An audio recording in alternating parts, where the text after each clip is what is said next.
Assalamu alaikum everyone. Today we will discuss section 7.1.7 which is my market. My market का क्या मतलब है? पहले हम लोग वैसे डिस्कस कर लेते हैं, जैसे फॉर एग्जांपल आपका बिजनेस है बुक्स का।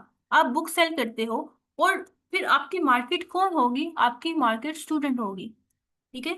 मतलब वो लोग जो आपके प्रोडक्ट और सर्विसेज को बाय करते हैं या उन्हें नीड है आपके प्रोडक्ट और सर्विसेज की, वो लोग आपकी मार्केट होंगे और वो विलिंग है कि जितनी आपके प्रोडक्ट की प्राइस है वो उसको पे करने के लिए भी विलिंग है, वो उसको पे करने के लिए भी तैयार है।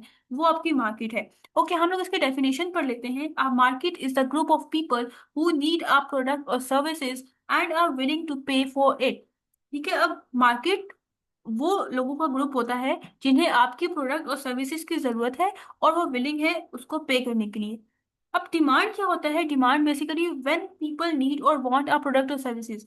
डिमांड मतलब कब लोगों को आपके प्रोडक्ट की जरूरत है और वो चाहते हैं आपके प्रोडक्ट और सर्विसेज को बाय करने के लिए। मतलब कहा जाता है ना कि आपकी बिजनेसेस की कितनी डिमांड है या जो आप प्रोडक्ट सेल कर उसकी कितनी डिमांड है, मतलब कितने लोग उसको लेना चाहते हैं। Customer people who need the product and can pay for it. Customer कौन होते हैं? जिन्हें आपके प्रोडक्ट की जरूरत होती है और वो फिर पे भी करना चाहते हैं। फिर market size, total number of potential customer in the community. Potential customer, ideal customer या वो कस्टमर जो हमेशा आप ही की कंपनी से या आप ही के बिजनेस से प्रोडक्ट को बाय करते हैं। अब जैसे फॉर एग्जाम्पल आप बुक्स वगैरह सेल करते हो तो ऑब्वियसली और भी बहुत सी मार्केट होंगी जिसके अंदर बुक्स को सेल किया जाता है। लेकिन पोटेंशियल कस्टमर वो कस्टमर होंगे जो हमेशा आप ही की शॉप से बुक को बाय करते हैं, किसी और शॉप को प्रेफर नहीं करते। तो वो जो कस्टमर्स हैं वो आपकी मार्केट साइज होती है। फिर कंपिटिटर्स, मतलब आपकी आपने बुक की शॉप जो है वो ओपन की हुई है तो ऑब्वियसली बहुत सी और शॉप्स भी होंगी। तो जो बाकी लोग हैं जिन्होंने बुक्स की शॉप ओपन की हुई है वो आपके कंपिटिटर्स होंगे। Other businesses offering a similar product और सर्विसेज, जो आप प्रोडक्ट और सर्विसेज सेल कर रहे हो और अगर कोई और भी वही प्रोडक्ट और सर्विसेज सेल कर रहे हैं तो वो आपके कंपिटिटर्स होंगे जिनके साथ आपका कंपटीशन है। अब जैसे एग्जाम्पल है, if many people in your area want mobile phone repair services. अब आपके ही एरिया के अंदर बहुत से लोग चाहते हैं कि वो मोबाइल फोन को रिपेयर करवाएं। ठीक है, आप जो है उन्हें मोबाइल फोन रिपेयरिंग की सर्विसेज प्रोवाइड करें। तो जो लोग ये चीज चाहते हैं वो लोग कौन होंगे? वो लोग आपकी मार्केट होंगे and other repair shop are your competitor, और उस जगह पे जो भी और रिपेयरिंग शॉप होंगी वो आपके कंपटीटर्स होंगे। नेक्स्ट है अंडरस्टैंडिंग द मार्केट थ्रू सर्वे।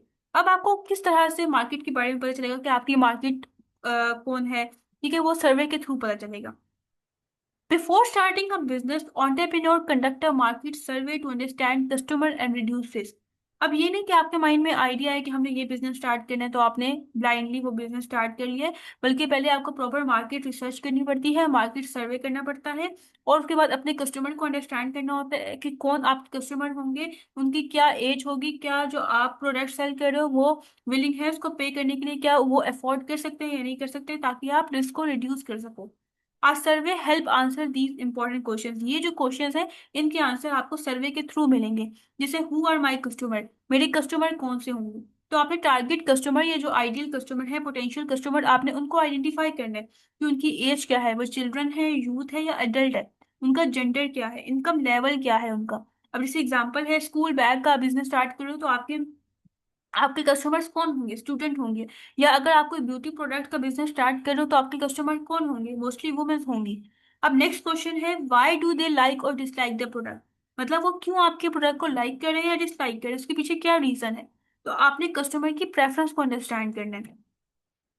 जैसे फैक्टर आगे, शेप कैसा होना चाहिए, जो भी आप प्रोडक्ट सेल कर रहे हो उसके साइज कैसा होना चाहिए, कलर, क्वालिटी, डिजाइन, ये सब आप कस्टमर से कम्युनिकेट करोगे, उनसे आप क्वेश्चंस करोगे अपने प्रोडक्ट के बारे में, उनकी नीड को अंडरस्टैंड करने की कोशिश करोगे, तब जाके पता चलेगा कि उनकी क्या प्रेफरेंस है, वो किस चीज को लाइक या डिसलाइक करते हैं। अब जैसे एग्जाम्पल है, कस्टमर मे प्रेफर ब्राइट कलर क्लोथ्स। ठीक है, आप बिजनेस स्टार्ट कर रहे हो ड्रेसेस का, जिसमें आप ड्रेसेस सेल करोगे, तो फिर आपने पहले कस्टमर से पूछ लेना है कि वो किस चीज को प्रेफर कर रहे हैं, उन्हें क्या चीज पसंद है। स्मॉल साइज मोबाइल फोन होने चाहिए, लाइट वेट स्कूल बैग होना चाहिए। अब नेक्स्ट क्वेश्चन है, आर दे विलिंग टू पे द प्राइस। कि जो प्रोडक्ट आप सेल करने जा रहे हो, ठीक है, आपको समझ आ गया कि उनको नीड है आपके प्रोडक्ट की, वो उनकी उनकी प्रॉब्लम को सॉल्व करेगा आपका प्रोडक्ट, लेकिन क्या वो अफोर्डेबल है उनके लिए, क्या वो विलिंग है पे करने के लिए? Not all customer who like a product can afford it. ठीक है, बहुत से ऐसे कस्टमर्स होते हैं जो आपके प्रोडक्ट को लाइक करते होते हैं, उन्हें जरूरत होती है, लेकिन वो उस चीज को अफोर्ड नहीं कर सकते। जैसे आपने उनसे पूछना है कैन दे पे द कमर्शियल प्राइस, कि जो कमर्शियल प्राइस है, जो प्रोडक्ट की प्राइस है, क्या वो उसको पे कर सकते हैं? Is the price too high और रीजनेबल, क्या जो प्राइस है वो बहुत ज्यादा हाई है या मुनासिब है? तो इस तरह के क्वेश्चंस आपने अपने कस्टमर से पूछने हैं। जैसे एग्जांपल है, student may like branded shoes but may only buy affordable ones. ठीक है, अब स्टूडेंट लाइक तो करते हैं ब्रांडेड शूज को, लेकिन वो उस चीज को अफोर्ड नहीं कर सकते, तो वो क्या करेंगे, वो बाय सिर्फ अफोर्डेबल शूज को करेंगे।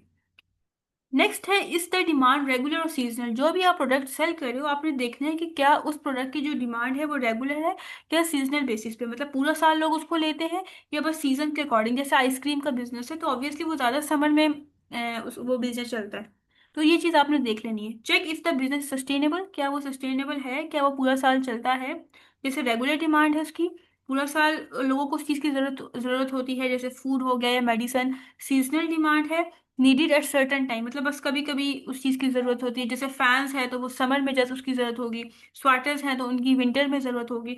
अनसस्टेनेबल डिमांड मतलब टेम्परेरी ट्रेंड आता है उसके बाद ख़त्म हो जाता है। जैसे अभी भी आया था क्रैकर्स का, जो टक टक वाली गेम होती है, अब वो देखें बस कुछ टाइम के लिए आया, सारे बच्चों ने उसको बाय किया और उसके बाद वो चीज़ ख़त्म हो गई है। अब जैसे उन्होंने एग्जाम्पल दी है आइसक्रीम का, अगर आप बिजनेस स्टार्ट कर रहे हो तो वो एक सीजनल है, समर में ज़्यादा प्रेफर किया जाता है।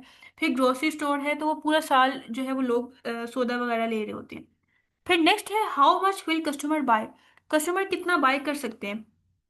Estimate number of products sold, मतलब जो भी कस्टमर आ रहे हैं वो कितने नंबर ऑफ प्रोडक्ट्स आपके आपसे लेके जा रहा है। आवर्स ऑफ सर्विसेज नीडेड, उसको कितने आवर्स आपकी सर्विसेज की जरूरत है।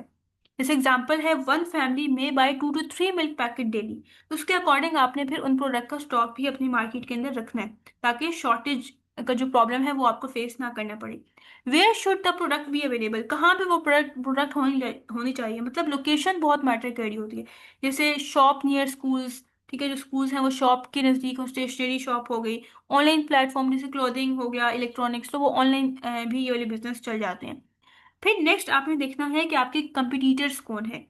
ठीक है, आपका किसके साथ कंपटीशन चल रहा है, या जो प्रोडक्ट आप सेल कर रहे हो और कौन सी मार्केट्स हैं जो वही प्रोडक्ट, सिमिलर प्रोडक्ट्स को सेल कर रही हैं, उस चीज़ को आपने स्टडी करना है। फिर आपने देखना है कि जो कंपटीटर्स प्रोडक्ट सेल कर रहे हैं उनकी प्राइस क्या है, उनकी क्वालिटी कैसी है, ठीक है, वो उनकी कस्टमर सर्विसेज कैसी हैं, तो इस चीज़ को आपने स्टडी कर लेना है।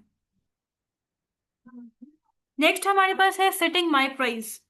ठीक है, अब देखें जो भी प्रोडक्ट आप सेल कर रहे हो तो ऑब्वियसली आपने उसकी एक प्राइस सेट कर लेनी है। जैसे फॉर एग्जांपल आप कोई बुक सेल कर रहे हो तो आपने देखना है कि उसको बनाने में कितने पैसे लगे हैं, और उसके बाद आपने इसमें प्रॉफिट ऐड करके आपने सेलिंग प्राइस को सेट करना है। जैसे फॉर एग्जांपल एक बुक को बनाने में 90 रुपीज़ लगे हैं, तो ऑब्वियसली आप इसको 90 रुपीज़ में तो सेल नहीं करोगे, तो इसमें बीच में अपना कुछ प्रॉफिट ऐड करके इसको ऑलमोस्ट 110 का आप इसको सेल करोगे। तो इस तरह से आपने देखना है कि आप किस तरह से प्रोडक्ट की प्राइस को सेट कर सकते हो।